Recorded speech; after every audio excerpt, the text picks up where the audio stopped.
Class 12 বা কলেজে পড়বে তখন তোমাদের বয়স 18 বছর হবে, তখন দেখবে 18 বছরের একটা জিদ, 18 বছরের একটা জেদ, একটা তেজ থাকে। সেই রকম এই বাচ্চা ক্ষুদিরাম বসু দেশকে স্বাধীন করার জন্য শহীদ হয়েছিল।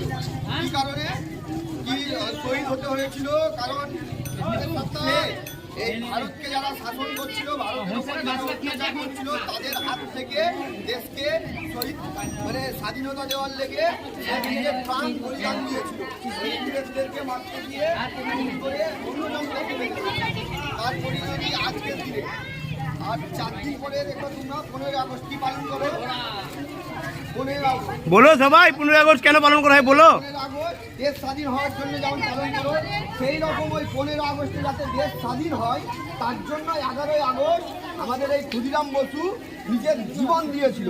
তাই এই ক্ষুদিরাম বসু যাতে আমাদের সমস্ত ছাত্র ছাত্রী যুবক যুবতীর বুকে থাকে এবং তাকে স্মরণ করে আজকের দিনটা গোটা দেশব্যাপী এবং আমাদের বাংলাব্যাপী যাতে পালন করা হয়, তারই লেগে আজকে আমরা এই তোমাদের হাই মাদ্রাসার সামনে এসেছি। এবং ক্ষুদিরাম বসু কেন দেশের বুকে এত পায়ে রয়েছে, কেন ক্ষুদিরাম বসুকে এত গুরুত্বপূর্ণ?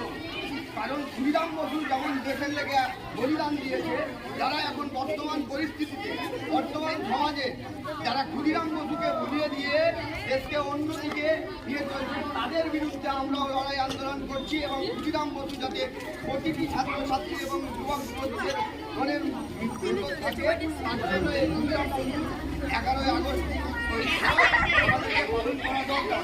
তাই তোমাদের প্রতিকৃতিতে মাল্যদান করে তোমাদের সামনে তাই তোমরাও ক্ষুদিরাম বসু